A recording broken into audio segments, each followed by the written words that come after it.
的剑气，未免也太瞧不起人了吧！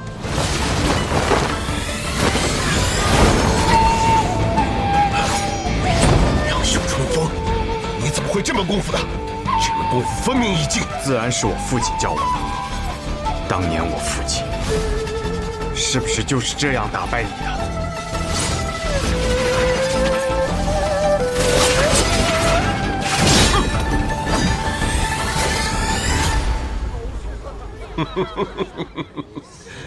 袖里藏锋，春风得意。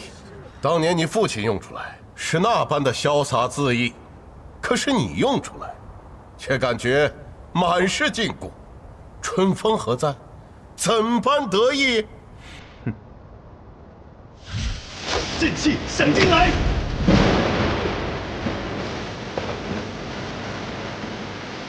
师傅，打雷了，马上要下雨了，我们回家拿把伞，顺便把被子也收了。拿什么伞？这是剑气。 好强的一道剑气！这一道剑气小恶惊人，到底是谁？难不会是他？不会，他的剑气凛冽阴寒，没有如此嚣张的气焰。该不会是明明的剑吧？管他是谁，只要和雪月城无关便好。师傅，嘀咕什么呢？走。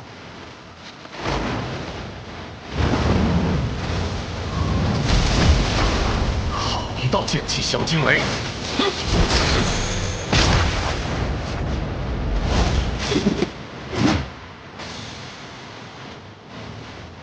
你想不拔剑是我，那我便让你再也没有拔剑的机会。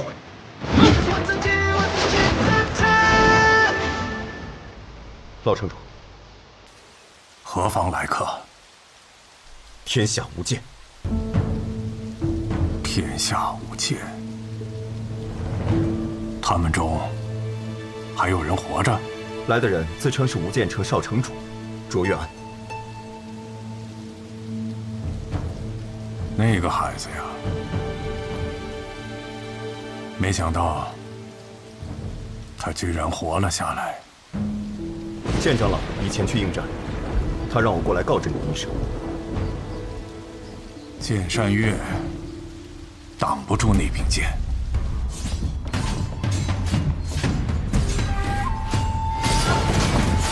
还好，不是跟雪月城有关的那几位。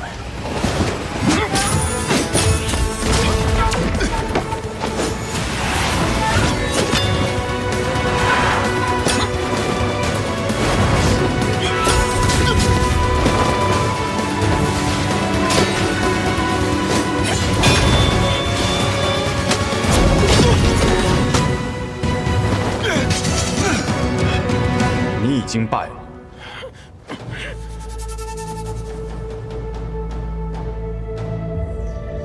是你父亲当年站在这里，也不敢和我这样说话。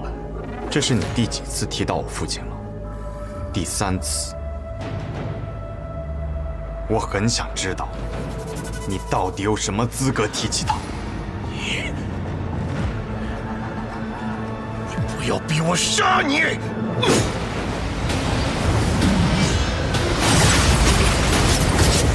山岳剑法，今日终于幸得见了。 山岳剑法，不见得对付得了这个卓越安呐。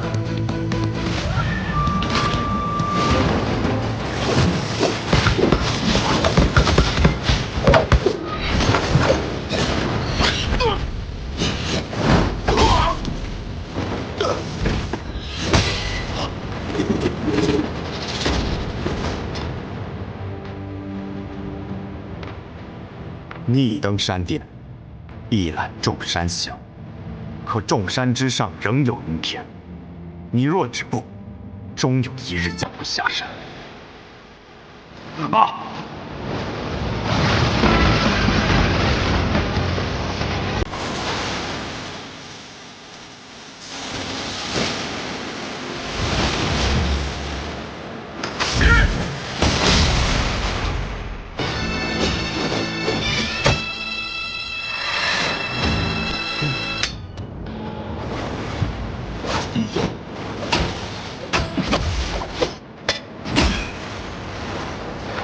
我能赢你，亦会杀你。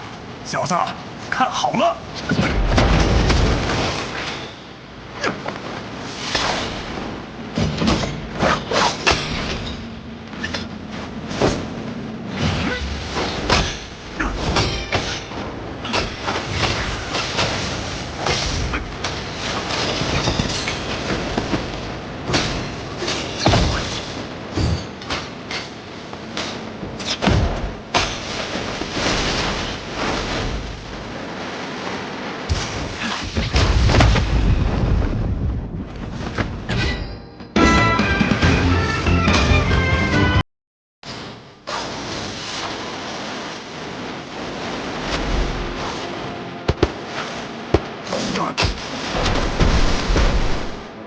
这小子方才用出我的山岳剑法，让我重新见到了年轻时自己的凌云之气。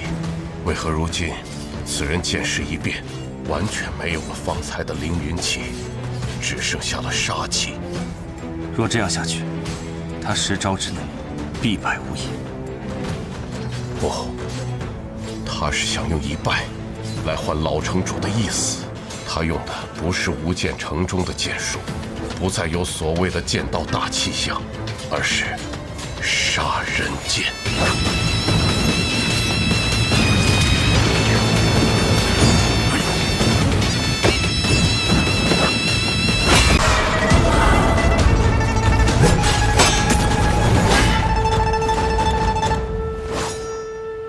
没想到你竟是这般无耻！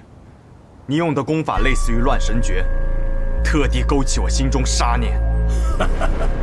虽然你拼命的克制，但是我只看了一眼便知道，你身上充满了血腥气。你不是个剑客，你这些年做的应该是杀人的勾当。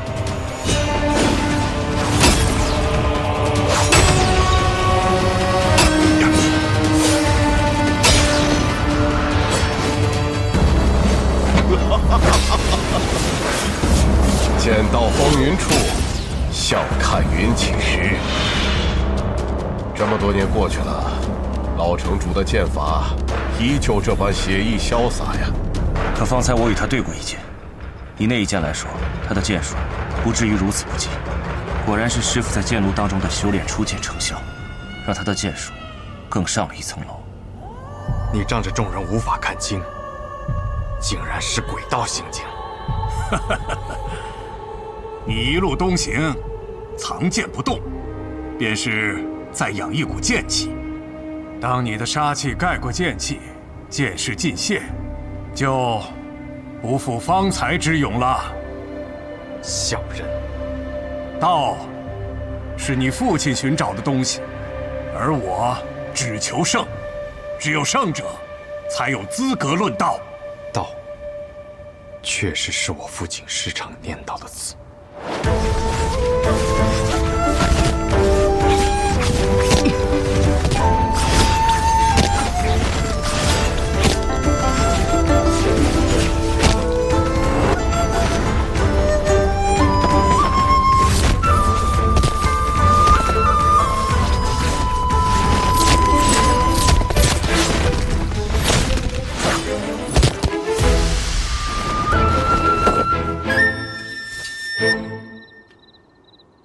剑道，父亲，何为剑道？所谓剑，是指剑术剑法。一柄剑可以炼至多强，从能敌10人到能敌100人，最后敌1000人，甚至敌10000人。我们这些剑客便日复一日修炼手中之剑，就是希望可以将它炼至最强，能与天下敌。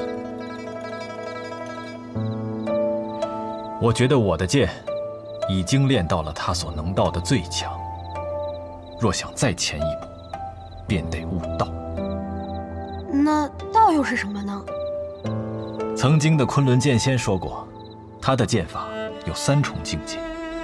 第一重是看山是山，看水是水；第2重则是看山不是山，看水不是水；第3重便是看山仍是山，看水仍是水。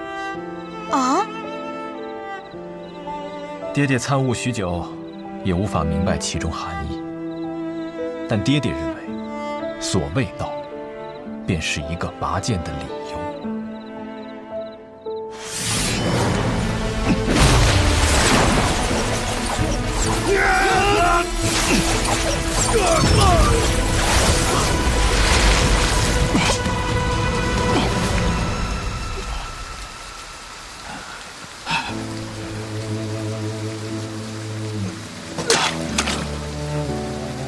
原来有些道是要在将死那一刻才能悟出来的。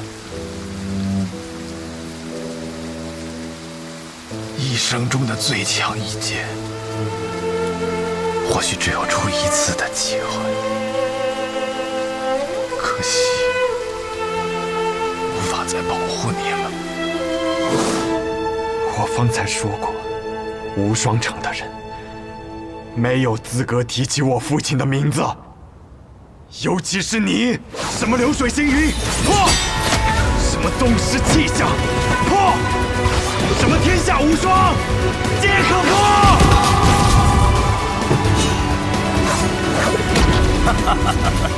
此刻你杀得越凶，你便输得越快。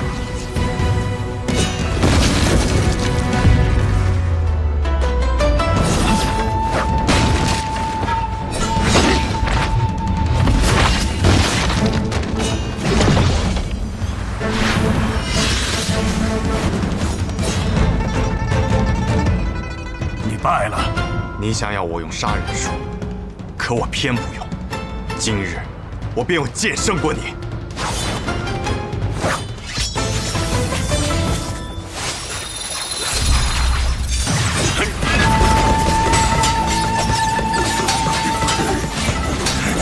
他本就应该败了，只是这一败，晚了10几年罢了。若是当初败了，他还有机会东山再起。可今日败了，他便是真的败了。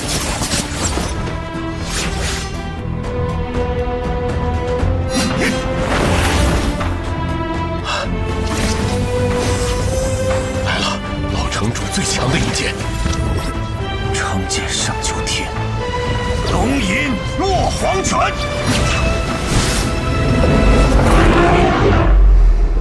应是你落黄泉。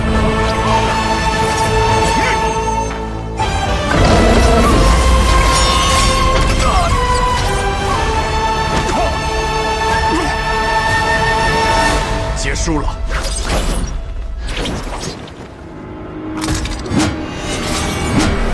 玉如意，好纯粹的剑气。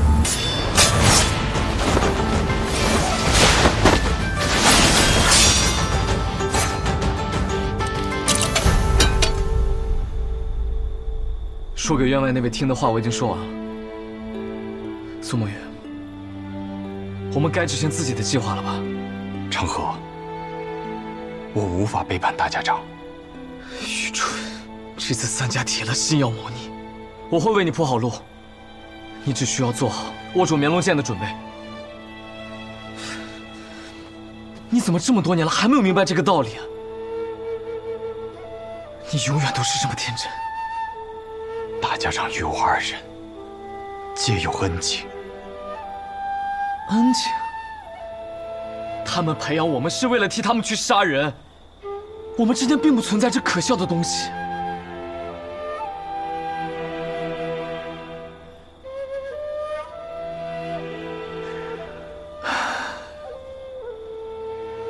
只有你真的把安河当成了自己的家。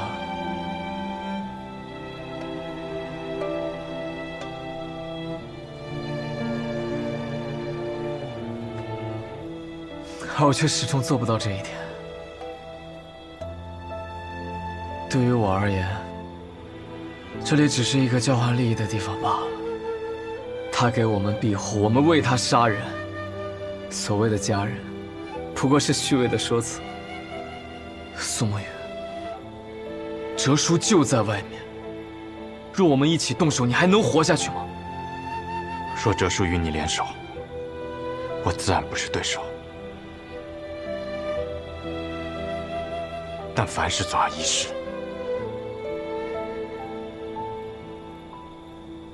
你要是说得通，你就不是苏沐雨。我真傻，和你白费这么多口舌。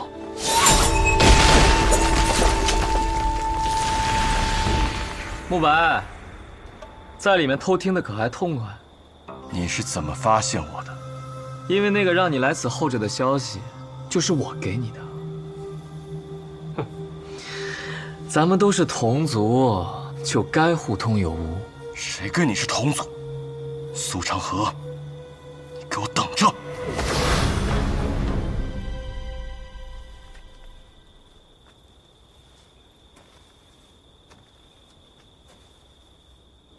成河，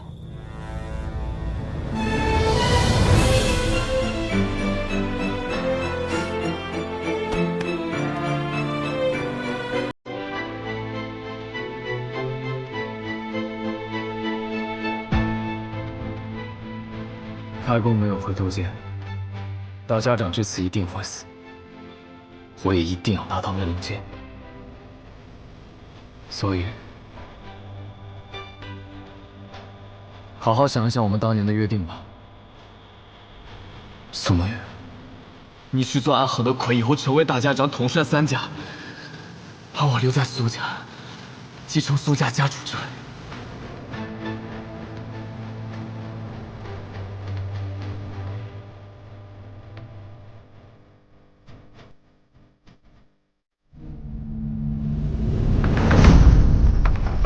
这马车真有意思啊！如此之大，却能行驶平稳；如此之重，却能日行百里。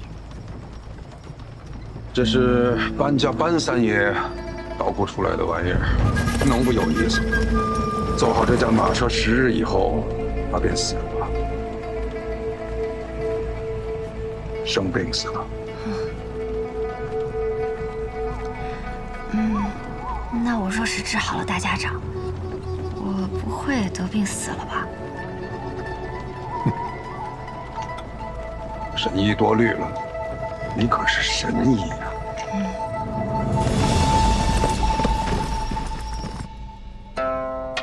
暗河之乱已经开始，不出10日，我们便会得到一个结果，让暗河的水蔓延整个江湖，涌入天启。成河，或许这一次，你我要对彼此真正的拔剑了。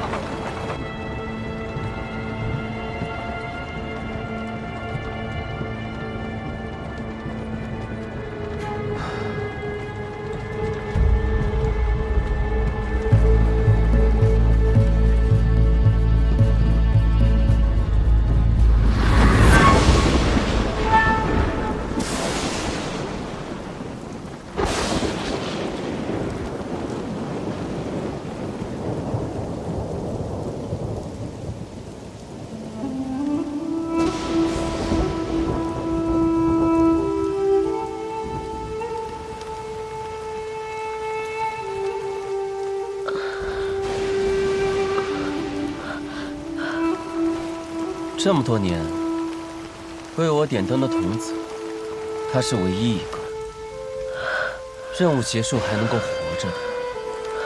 要带他回去吗？不必了。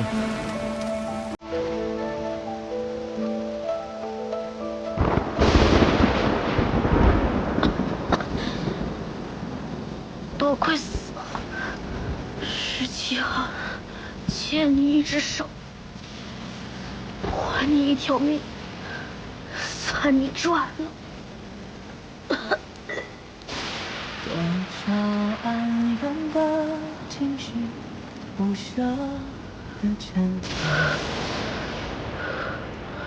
漫漫长夜中寻觅挣扎痛的憋气。你怎么会在这里？我偷听到你们的任务点，逃出来寻你，我来接你回家。那地方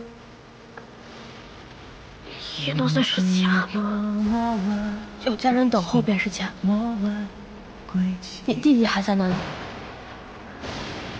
如同宿命随波点缀着谁能趟破黑暗的河？哪里会有彼岸冲击你手唯一点光心境颜色？辗转悲欢离合，恋恋不舍，思念在夜里醒着，心不由我，情字总无法逃脱。怎么总把自己搞得这么狼狈？反正每次你都会及时出现，我狼狈点儿也没什么问题。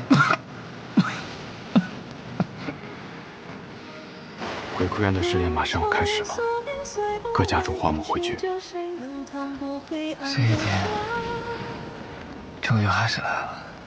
哪里会有彼岸冲击你手唯一点光情景颜色？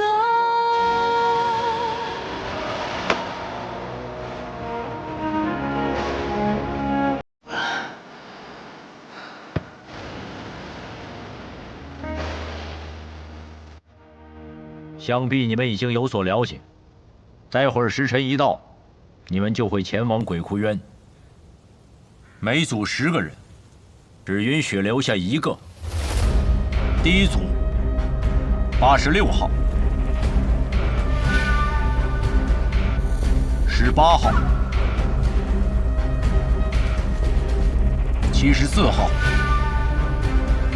42号、34号、26号、17号、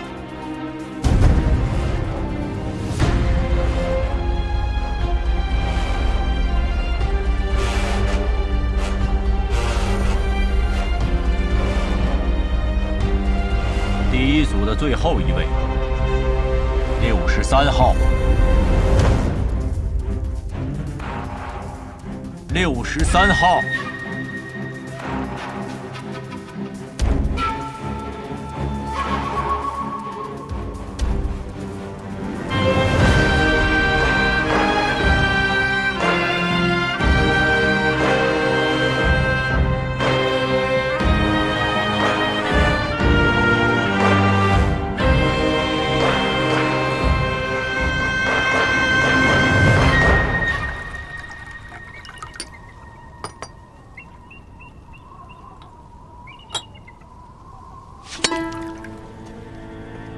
谁惹了木丘兄啊？生这么大的气！木子哲，你明知这2人是我苏家属意的，你这般行事，是要与我苏家为敌吗？别给我扣这么大的罪名，我可不敢。我只是在尽我总教习的职责罢了。职责？不把过强的2个人放在同一组，这是3家都默认的。你就不怕我上报提魂殿吗？等他们情深意重，把彼此看成兄弟的时候，再让他们自相残杀。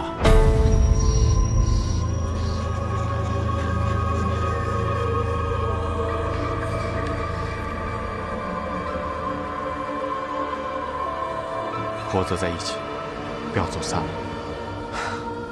看起来也没有办法与你走散了。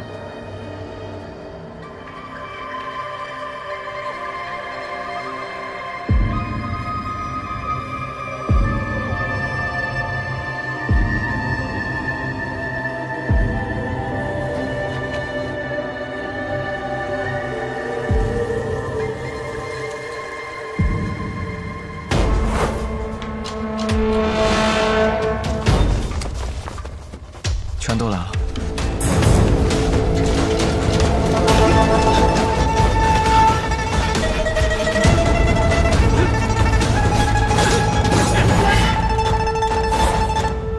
谁都知道你们剑术高超，与其1对1跟你们单打独斗，还不如合力把你们都杀了。我们剩下的再斗，还有几分生机。那便来吧。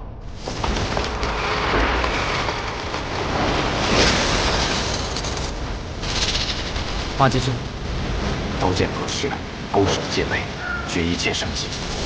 要胜此战，唯有一途，一而入决。我为尔。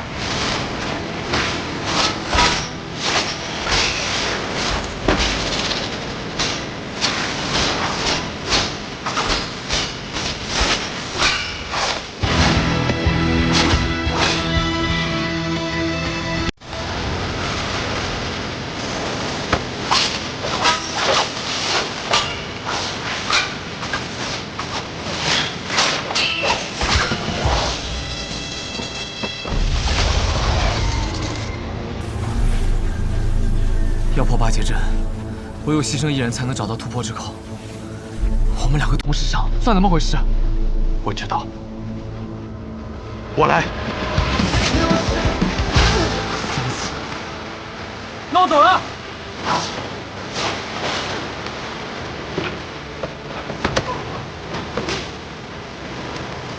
作茧之口。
只剩我们2个人了，所以，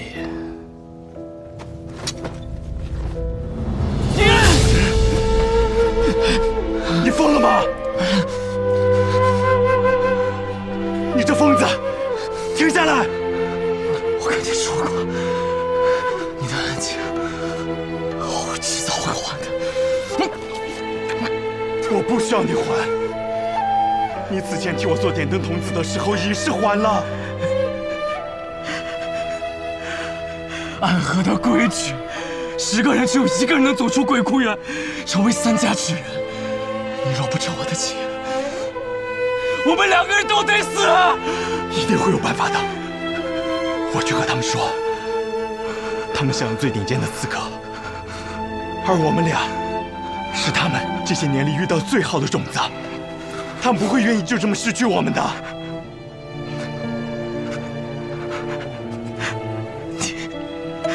你太天真了。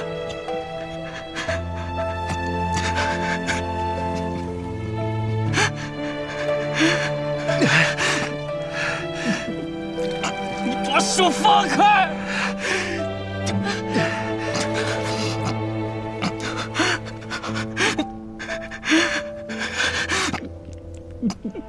把手放开！只要足够强，便有资格天真。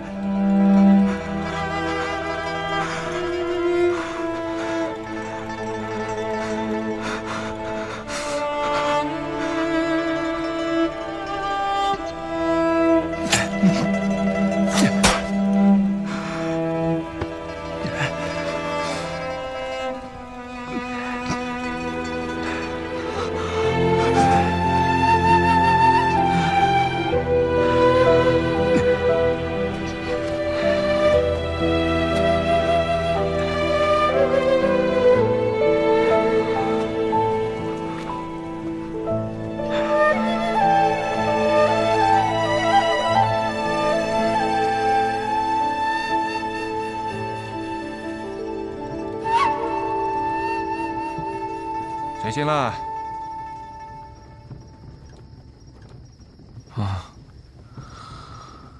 做了一个很长很长的梦，梦到一些很久以前的事儿。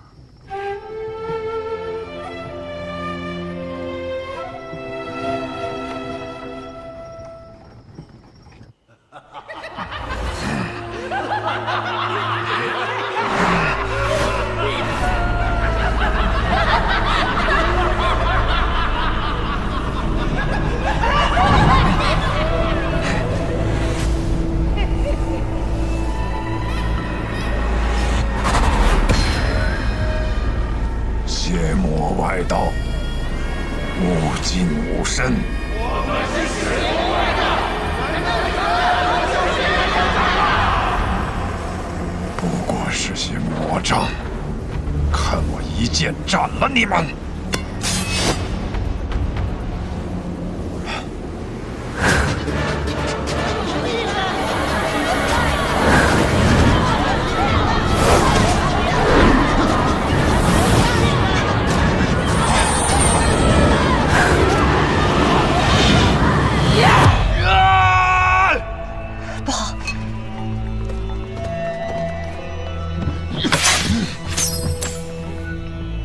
大家长，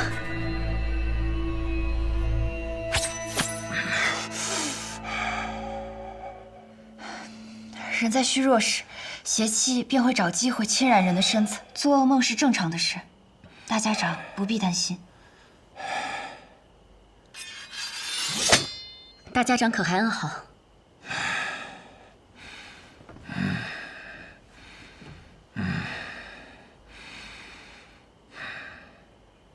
毛头，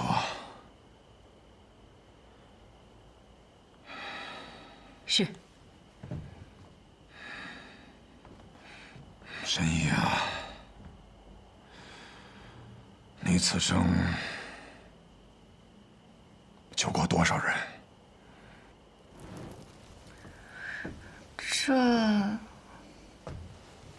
这我哪里记得得？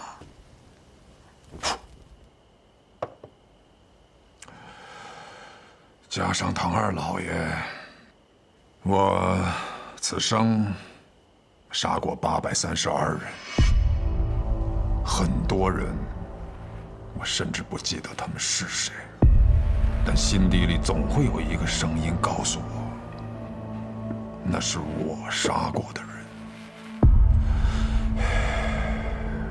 其实我不怕这样的梦，当他们出现的时候，我会拿起手边的剑，将他们斩杀得一干二净。我既然杀得了他们一次，那么自然我能杀得了他们第二次、第三次。无论是梦境还是现实，都不会有任何区别。但这一次，当我拔剑的时候，发现手里的剑已经断了，需要让沐雨快些回来。难道大家长就不害怕他在这个时候背叛你吗？不会的。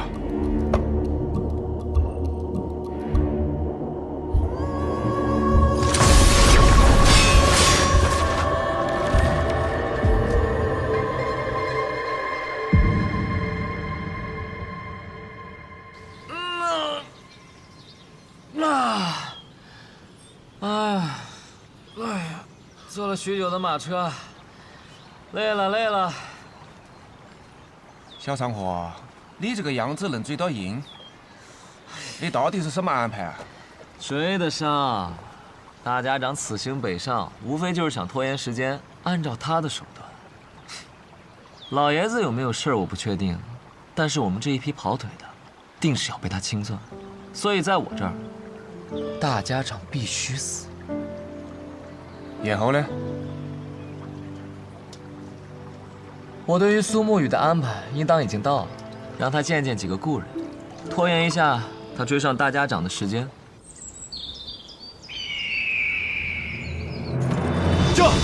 驾！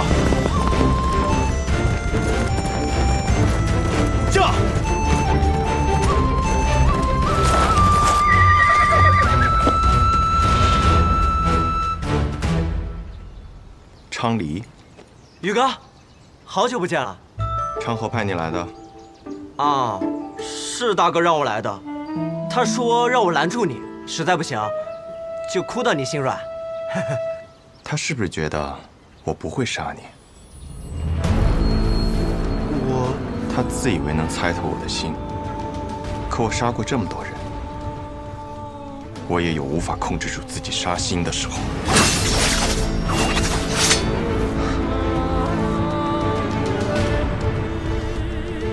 若我想杀你，你早就死了。驾！宇哥。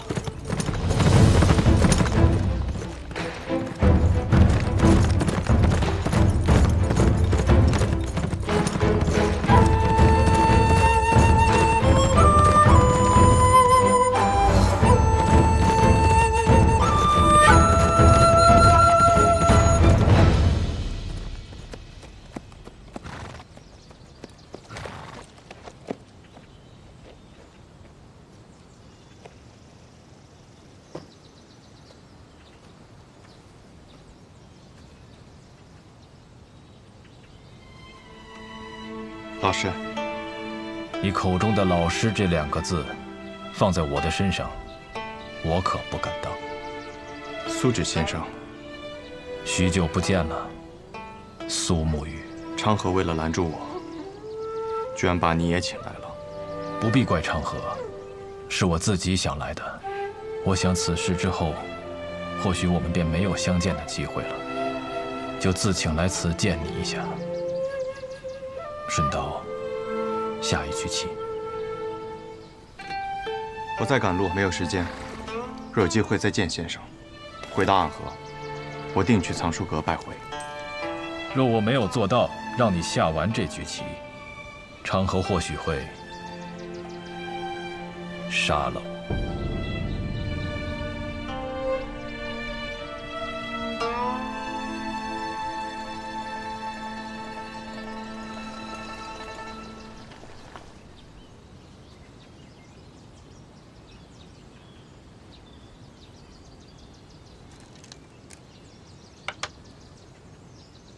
先生来此，是想劝我和昌河联手。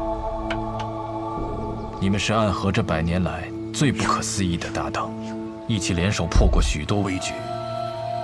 这一次，我相信你们一样可以做到。我听昌河说，4年前你们做过一个决定，他当上苏家家主，你当上大家长，成为执掌暗河的新主人。那他有没有说过，我并没有回答他的决定？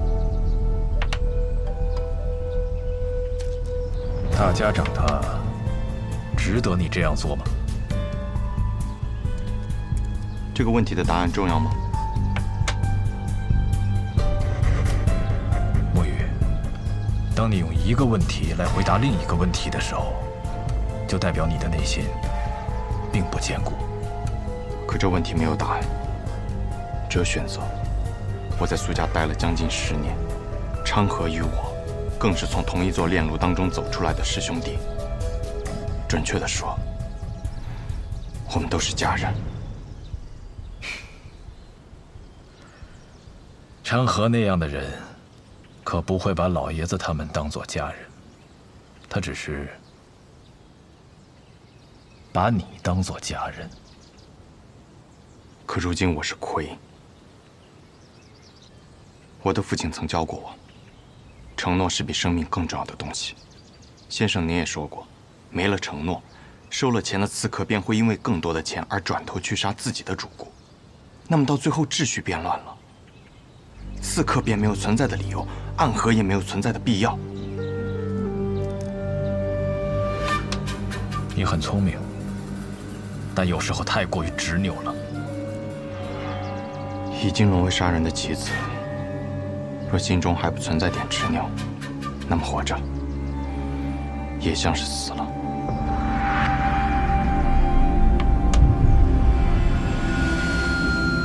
先生，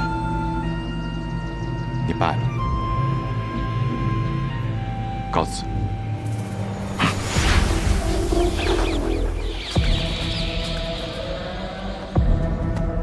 宇哥，你赢不了的。三家家主对大家长这个位置觊觎很久，这个机会他们不可能放过。即便大家长最后把生医好了，他们还是会不惜一切代价把他杀了，这是个必死之局。既是死局，那么长河他到底想做什么？他想改变暗河，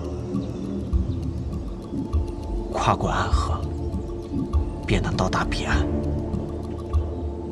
彼岸之处不再是长夜，而应有光明。和我们联手吧。大哥的意思是，让大家长在一个合适的时机死掉，死之前他把绵龙剑传给你，你执掌暗河，而他则去扫清苏家的障碍，成为苏家家主。到时候其他两家再有不满，你们便联起手荡平暗河。宇哥，抱歉，我有我的选择。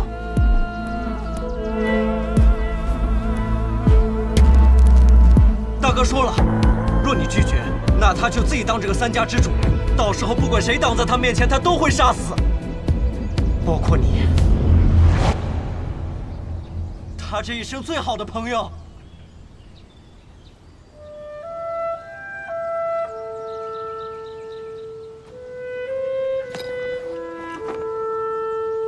沐雨，道阻且长。行，则将之。驾！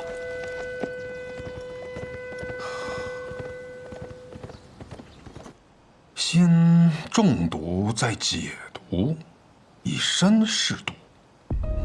倒是有种不疯魔不成活的意思。只是我不太明白，为了几张银票，神医愿意为我以身试毒？自然是不愿意啊，我不傻。不过我有一个办法，既能感同身受的了解大家长体内的毒，但同时又不会死。什么办法？移魂大法。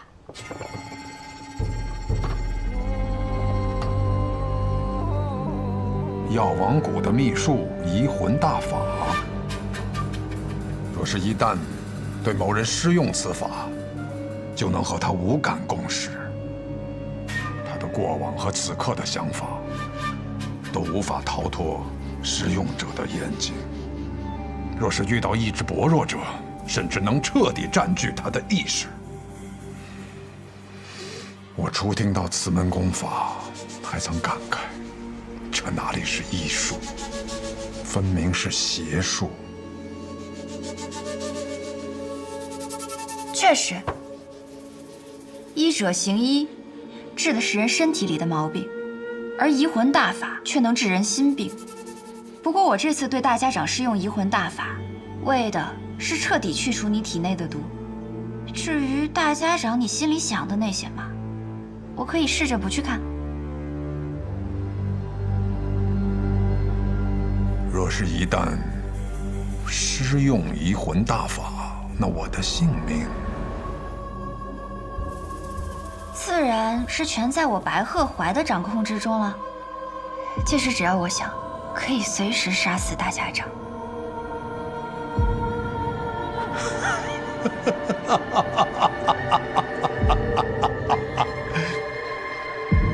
我想试试。大家长能活几日就让他活几日吧，反正我们抓紧时间找机会，先把那小神医给杀了就是。大家长和那个神医有地质社校保护，你那么有信心？哎呀，我派人传了封信，去向了北面那座皇城，里面有一个人出身唐门赫赫有名，是唐二老爷最亲近的弟子。九江琵琶亭内3道暗器震惊天下，是可以与司空长风、百里东君等人齐名的高手。唐灵月。